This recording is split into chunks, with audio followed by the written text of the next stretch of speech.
You know what's wild? The entire NBA had to shift because of LeBron James. When he started building those super teams, Adam Silver had no choice but to rewrite the rulebook. The second apron literally exists because one man decided competing wasn't enough. He wanted control. He needed to make sure those rings were guaranteed, no risks, no surprises. And now everyone's acting like that's totally normal. Who's afraid to call out LeBron? LeBron's a great player and a great guy. But this notion that he's got to have all the best players on his team. He's got Kyrie Irving and Kevin Love. He want everybody. He don't want to compete. He want to be the favorite all the time. Please, comparing that to Charles Barkley joining an older Hakeem is ridiculous. Barkley wasn't forming a power alliance in his prime. He was chasing one last shot at glory. But when LeBron teamed up with two other top-tier stars in their prime down in Miami, that was a calculated takeover. Let me paint the picture. Charles Barkley, a man who never bites his tongue and doesn't play corporate games, made one mild comment about LeBron's super team era. And suddenly the LeBron protection squad went DEFCON 1. The man spoke a little truth, and they treated it like treason against the king himself. Silver had to put the second apron in because LeBron got all his guys together. KD wanted to go play with the Warriors. What? Wait, y'all don't want to win the championship and just compete? Remember what Chuck said? He pointed out how LeBron got everything he ever wanted. Record-breaking payrolls, J.R. Smith on command, every trade request granted. Then Chuck asked one simple question. Does the so-called best player in the world really need all the best players around him? Doesn't he want to actually compete? That's it. That's the crime Barkley committed. And what happens next? Here comes Richard Jefferson swooping in to defend LeBron. Now, Jefferson isn't dumb. He's sharp, which makes his response even worse. When smart people twist facts, it's not ignorance. It's manipulation.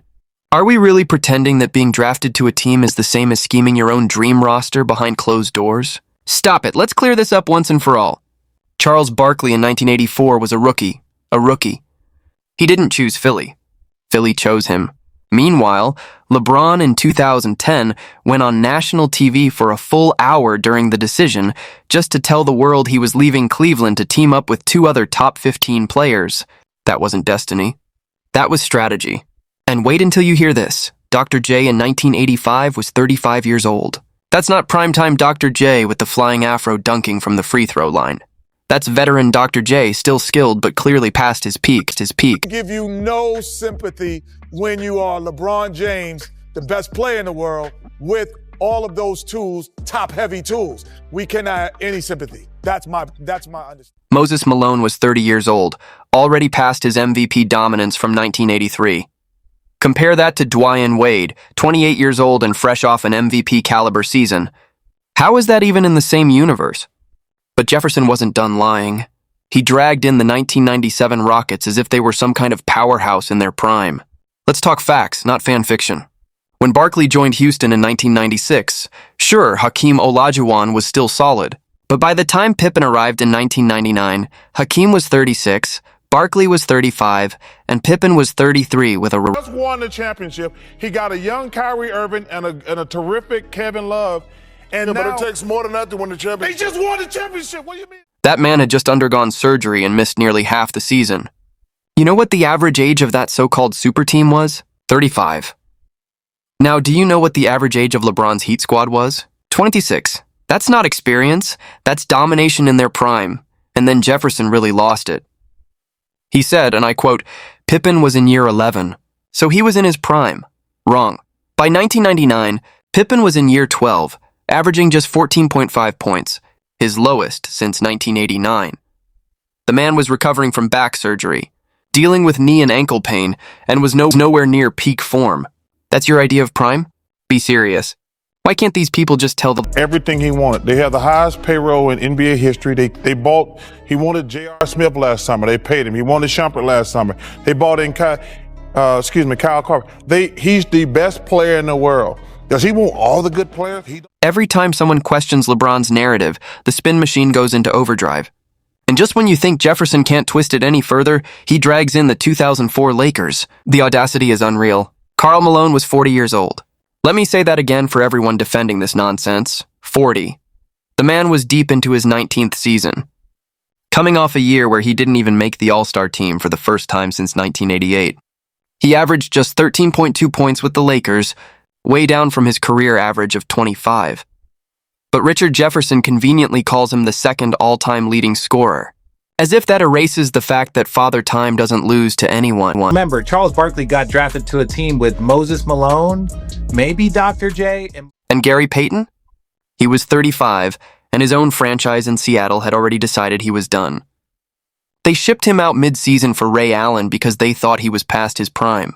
The Sonics literally traded away their franchise legend because they believed his best days were behind him. Sure enough, he put up just 14.6 points with the Lakers, his lowest since his second year in the league. But yeah, tell us more, Richard, about how that's exactly like three superstars under 30 teaming up in the... Answer to the question everybody wants to know. LeBron, what's your decision? In this fall, man, it's very tough. In this fall, I'm going to take my talents to South Beach and join the Miami Heat. Why? Like I said before, I feel like it's going to give me the best opportunity to win and to win for multiple years. And not only just to win in the regular season or just to win 5 games in a row or 3 games in a row. I want to be able to win championships, and I feel like... And Kendrick Perkins, bro, you were on that Celtics team. How are you forgetting the facts? Kevin Garnett was traded to Boston on July 31st, 2007, in a massive deal involving 7 players. Ray Allen was traded a month earlier, on June 28th, in a deal with 5 players and draft picks. Charles Barkley going to Houston. And then he teamed up with Akeem Olajuwon. And then Scottie Pippen was also there. So it wasn't older. Olajuwon and Charles Barkley were... These weren't backroom deals over cocktails. This was Danny A grinding on the phones, making trades. That's how basketball has always worked. Not 3 guys plotting in private to take pay cuts and dominate the league. There's a massive difference between a GM building a roster through trades and a... Similar situations, and we've all had thoughts about, either management or whatever, and we've always put forth the team and the respect that we have for each other to go out there and still do our job. While it's his problem, can you help but take it personally with the commitment you made to come back? No, I'm disappointed. I don't take it personally because I understand he's been put in a tough and difficult position. I think the disappointment comes that, if that was the case. One is competition, the other is control. And that's exactly what LeBron changed forever. Let's look at the numbers. The 2010 Miami Heat Big Three: LeBron James, 25, Dwayne Wade, 28, and Chris Bosh, 26, all in their prime. LeBron coming off an MVP, Wade fresh off a top 5 MVP finish, and Bosh averaging 24 points and nearly 11 rebounds. Combined age, 79. Combined confidence, off the charts. And all 3 were all-stars that same. Before Bron made his move, KG, Paul, and Ray joined him. Now compare that to the 1999 Houston Rockets. Hakeem Olajuwon was 36 years old, averaging 18.9 points, his lowest in a decade. Barkley, 35, down to 16.1 points. Pippen, 33, only 14.5 points. Combined age, 104. Combined all-star appearances that season, 0. That's not a super team. That's a farewell tour. So what are we even doing here? Is this basketball analysis or creative writing? Because the fiction these LeBron defenders are pushing belongs on a bookshelf, not on ESPN panels. And here's what drives me insane. Every show, every podcast, every YouTube panel, it's the same formula. There's always that one guy whose full-time job is defending LeBron like his paycheck depends on it. It doesn't matter the topic, trade deadline. LeBron needs more help. Draft night? This reminds me of LeBron. Random Tuesday in February? LeBron would never. It's like the entire sports media treats him like he's got dirt on everyone. And honestly, maybe he does, because how else do you explain grown men twisting themselves into pretzels to defend the indefensible? You can't even say LeBron's one of the greatest anymore. No. You must say he's the greatest or you're automatically a hater. There's no middle ground. It's a cult at this point. When did basketball debates turn into loyalty pledges? And the irony? When Kevin Durant joined the Warriors in 2016, who cried the loudest? LeBron's camp. It's not competitive. It's ruining basketball. Excuse me?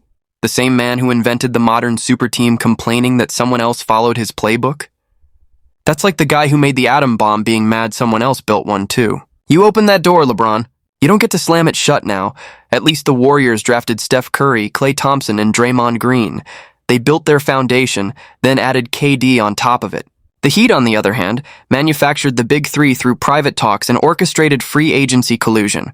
Yet somehow KD became the villain while LeBron was the hero. Make it make sense. Look, nobody's saying LeBron James isn't great. The man's a basketball genius, top 5 all time, maybe even top 3. But what drives people crazy isn't his game. It's the revisionist history, the endless twisting of facts just to protect his image. Just own it. Say it out loud. LeBron did start the player empowerment era. He did change how championships are built.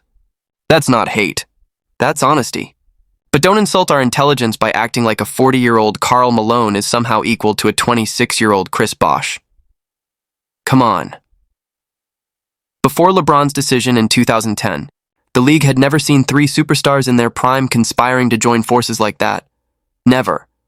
Sure, older vets jumped on contenders and GMs made blockbuster trades, but 3 top 15 players, all under 30, taking pay cuts just to guarantee titles?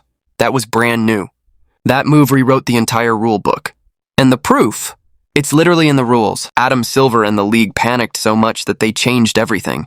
The repeater tax was born out of those 2011 CBA meetings. The second apron exists because of what LeBron started. If it was normal, why did the NBA scramble to create new limits? Think about it. Then came the Supermax in 2017, the designated veteran extension. Another desperate attempt to stop superstars from jumping ship. Those rules were direct responses to the decision. The league had to reinvent its contract system just to contain what LeBron unleashed. But somehow we're supposed to pretend that's just business as usual. Please, let's call things what they are. Charles Barkley getting drafted to Philly isn't the same as LeBron hosting a primetime TV special to announce his exit. A 36-year-old Hakeem Olajuwon isn't the same as a 28-year-old Dwayne Wade. A 40-year-old Karl Malone isn't even close to a 26-year-old Chris Bosh. And a general manager pulling off trades isn't the same as players secretly plotting in free agency. Those are facts, not opinions. Facts. So why does telling the truth about LeBron feel like breaking a law in NBA media? That's the saddest part. His real achievements are legendary, all on their own. 4 championships, 4 MVPs, and the all-time scoring record. That's greatness by any standard. But apparently even that's not enough for his defenders. They have to rewrite history to make him untouchable. So next time someone tells you LeBron just did what everyone else did, ask them one question. If it was so normal, why? Shaq and Kobe. Does everybody remember when they recruited Gary Payton, who was still in his prime, and then they recruited Karl? If it was so normal, why did it break the league? If everyone was already doing it, why did the NBA have to rewrite its rulebook? And if this was just another team-up, why can't anyone name a single example of 3 prime superstars joining forces before 2010? Exactly. Crickets, thanks for watching. If you enjoyed this breakdown, hit that like, subscribe, and turn on notifications so you don't miss what's coming next. See you in the next one.